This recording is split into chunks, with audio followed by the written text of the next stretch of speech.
হেই everyone, আসসালামু আলাইকুম। আশা করি সবাই ভালো আছেন। আপনাদের দোয়ায় আমি শামীমও অনেক ভালো আছি। আমি এখন আছি ধানমন্ডি ৩২-এর লেগে। আস্তে আস্তে হেঁটে হেঁটে যাচ্ছি। কোথায় যাচ্ছি আপনারা কি জানেন? কিভাবে জানবেন? আমি তো এখনো আপনাদেরকে বলিনি। তো শোনেন, ঢাকা নিউ মডেল কলেজের সাংস্কৃতিক ক্রীড়া প্রতিযোগিতার খেলাধুলা চলবে। সেখানে আমার এক বন্ধু আমাকে ইনভেস্ট করছে। আমি এখন যাচ্ছি সেখানে।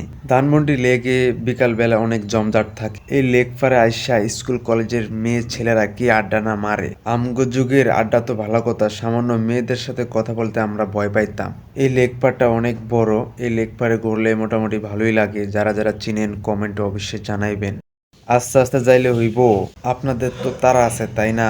যাক, সমস্যা নাই, চালু করে দিছি। এখন দৌড়ে দৌড়ে যাইতেছি। সম্পূর্ণ ভিডিওটি দেখেন।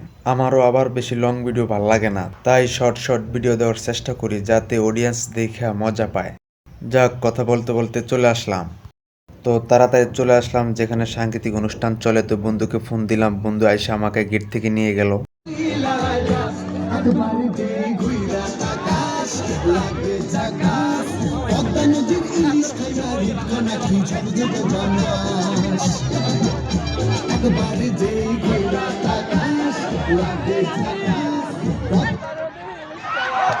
ক্রিয়া সাংস্কৃতিক অনুষ্ঠান চলতেছে এখানে। চেয়ারের পাশাপাশি সবাই ঘুরে গানের তালে তালে। তো গান থামিয়ে দিলে যে তাড়াতাড়ি চেয়ারে বসতে পারবে সেই হবে বিজয়। এই সিস্টেমের একটি খেলা চলতেছে। তো আমি সর্বপ্রথম এই খেলাটি দেখেছি, দেখে রেখে চলে আসলাম। ভালো থাকেন, আল্লাহ হাফেজ।